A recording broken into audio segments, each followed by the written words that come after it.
ক্ষেত্রে অত্যন্ত যোগ্য ব্যক্তি বা সরকার পরিচালনায় তারা হলো গ্রামের ওই খড়ের দিয়ে ফুটবল খেলে ওইরকম ফুটবল খেলে।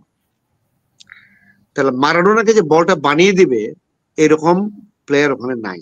এটা আমাদের দুর্ভাগ্য, আমরা করতে পারিনি। ফলে দোষারোপটা ডক্টর ইউনূসের কাছে যাচ্ছে। ফলে এই দোষারোপের দিকে না গিয়ে উনি যা যা করেছেন তার একটা সামারি আমি আপনাদেরকে একটু বলি বিষয়টা বোঝার জন্য। আমরা যখন প্রথম 6 সেশনের 2 দিনের ডেলিগেটসরা মিলিত হলাম কৃষিবিদ ইনস্টিটিউটে গত বছরের সেপ্টেম্বর মাসে, সেই ডেলিগেশনের একটা সেশনে আমি বক্তা ছিলাম। আমির হোসেন মোহাম্মদ চৌধুরী, আমাদের আক্তার, জোনায়েদ সাকি, আমাদের অ্যাম্বাসেডর হুমায়ুন কবির ভাই, আমরা আরো অনেকে ছিলাম একটা সেশনে। সেখানে আবু তাহের ভাই ছিল এবং অন্যান্য সেশনে আরো এই 6টা সেশনের সকল রাজনৈতিক ব্যক্তিত্বরা এখানে বক্তব্য দিয়েছে।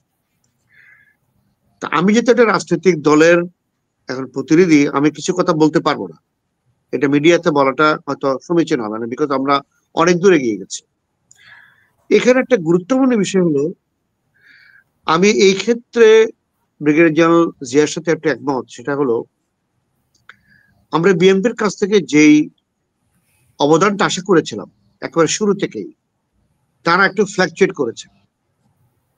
ওই 6টা সেশনে তারা ছিলেন, সেই 6টা সেশনে আমরা যে আলোচনা করেছিলাম সেটার উপরে ভিত্তি করে সংস্কার কমিশন গুলো যে হলো, তারা একটা ফ্রেম তৈরি করেছে।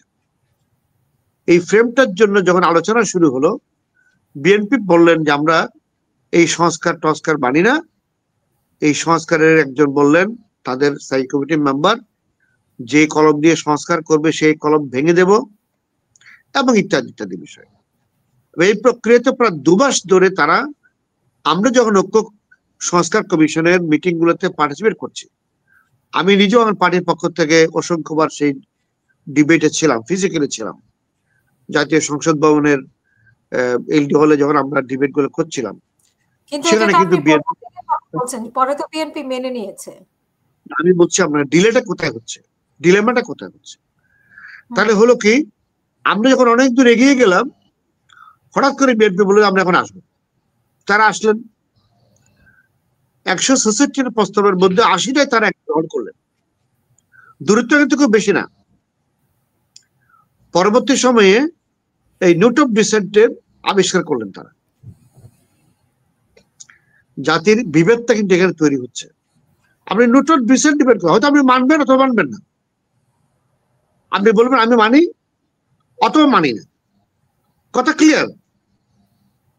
আর ডক্টর নিসার কি বললেন, আপনারা যদি মানেন বা না মানেন, আমি আর দেশবাসীর কাছে ইন্টারনেটের মাধ্যমে প্রচার করব, পরবর্তী সময় সেটা দেখা যাবে কি। এই যে নোট অফ ডিসেন্ট আবার যে পদ্ধতিটা আপনি চালু করলেন, মানে আমাদেরকে একটা সিদ্ধান্তহীনতা ফেলে দিলেন। নোট অফ ডিসেন্ট আপনি দিলেন, তার মানে আপনি ধরে নিচ্ছেন আপনি মানবেন না, তা আপনি বলে দেন আপনি এটা মানবেন না। তাহলে এগুলো নিয়ে আমাদের মধ্যে ডিবেট তৈরি হয়ে গেল। বাট এখন যেটা আমি বলতে চাই সেটা হলো, আমরা এই পর্যায়ে এসে গণভোট কখন হবে এটা নিয়ে যে ডিবেটটা করছি, আমি আবেদন জানাই ডক্টর ইউনূস স্যারের কাছে, সিনহাবাই যেভাবে বললেন তারা সিদ্ধান্ত জানাক, আমরা মেনে নেব। এবং ঐক্য কমিশনের লাস্ট সেশনে যে ঐক্য কমিশন শেষ হয়, সেই সেশনের মিটিং আমি হাজির ছিলাম আমাদের পার্টির পক্ষ থেকে। আমাদের আরো ডেলিগেটেড, আমাদের চেয়ারম্যান বা অন্যান্য ছিলেন।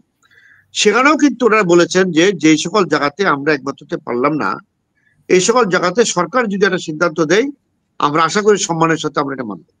এইরকম একটা ধারণা বিএনপি ডেলিগেটের পক্ষ থেকে বলা হয়েছে। তো এখন ball is in the court of doctor Yunus and his government. উনি বলে দিলে আশা করি আমরা সবাই মানবো, এবং সিনহাবাই সে আশাবাদ ব্যক্ত করলেন। আমরা আশা করছি যে উনি এটা বলে দিলে আমরা সবাই মানবো, ওনার প্রতি সম্মান রেখে আমরা এটাতে পার্টিসিপেট করব। তবে একটা বিষয়, 13ই নভেম্বর নিয়ে যে সংখ্যা তৈরি করার চেষ্টা করা হচ্ছে,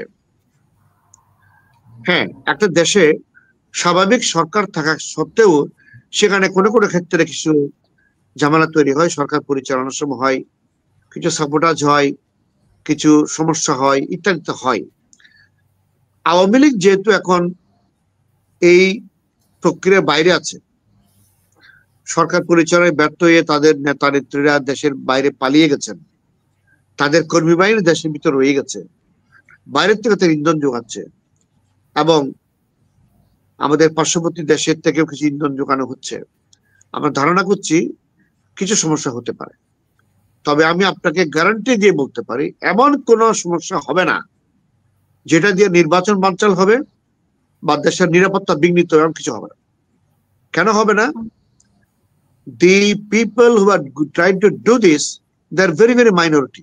They have become minority. দেশের 90% মানুষ কিন্তু এখন এই সরকারের পক্ষে আছে। আমরা ইউনাইটেড আছি, আমরা নির্বাচনের জন্য তৈরি হচ্ছি, দেশের মানুষের আকাঙ্ক্ষা তৈরি হয়েছে, নতুন করে একটা দেশ গঠনের জন্য প্রক্রিয়ার মধ্যে আমরা আছি। এখানে কেউ বা কারা যদি ঢাকা শহরে বা চট্টগ্রাম শহরে কিছু সাবঅর্ডাইজ করতে চায়, করতে পারে, তারা দেখে ডু ইট, বাট দেশকে অস্থিতিশীল করার মতো কোনো পরিবেশ তৈরি হবে বলে আমি মনে করি না। আমরা তবে আমাদের দেশবাসী আমরা প্রত্যেকে সতর্ক থাকতে হবে। যদি আমরা কোথাও আন্দাজ করতে পারি, যেমন আমি মিরপুর ডিভিশনে বসবাস করি, আমার বন্ধু জান জিয়া, উনিও আমরা একসাথে মিরপুর ডিভিশনে থাকি।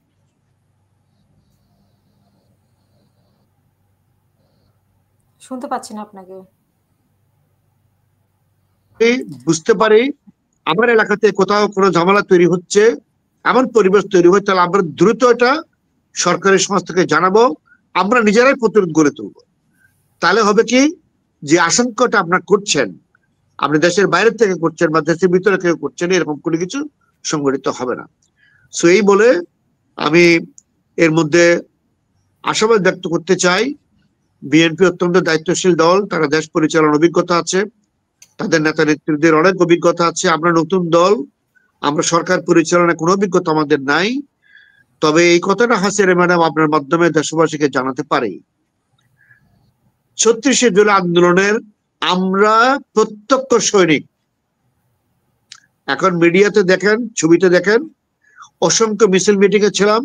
সেই মিছিল আমাদের নেতা, আমাদের চেয়ারম্যান মুজিবুর রহমান মঞ্জু গুলিবিদ্ধ হয়েছে, আমাদের একজন নেতা মারা গেছে, শাহাদাত বরণ করেছে, তার প্রতি সম্মান জানাই।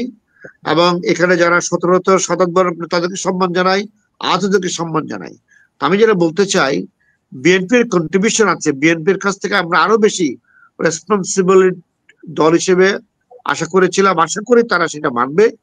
সরকার যদি এখানে কোনো সিদ্ধান্ত দেয়, তাহলে সসম্মানে বিএনপি সেটা মেনে দেশের মধ্যে যাতে করে কোনো স্থিতিশীলতার সুযোগ না করতে পারে, কেউ পেতে পারে, এই অবস্থানটা যাতে হয়, এটা বিএনপি, জামাত, সকল পলিটিক্যাল পার্টিকে বলবো, সরকার যদি কোনো সিদ্ধান্ত দেয় এটা আপনারা মানবেন, আমরা মানবো, যাতে করে ফেব্রুয়ারি নির্বাচনের কোনো প্রকারে প্রশ্নবিদ্ধ না হয়, ঝামেলা তৈরি না হয়। সবাইকে ধন্যবাদ। অসংখ্য ধন্যবাদ।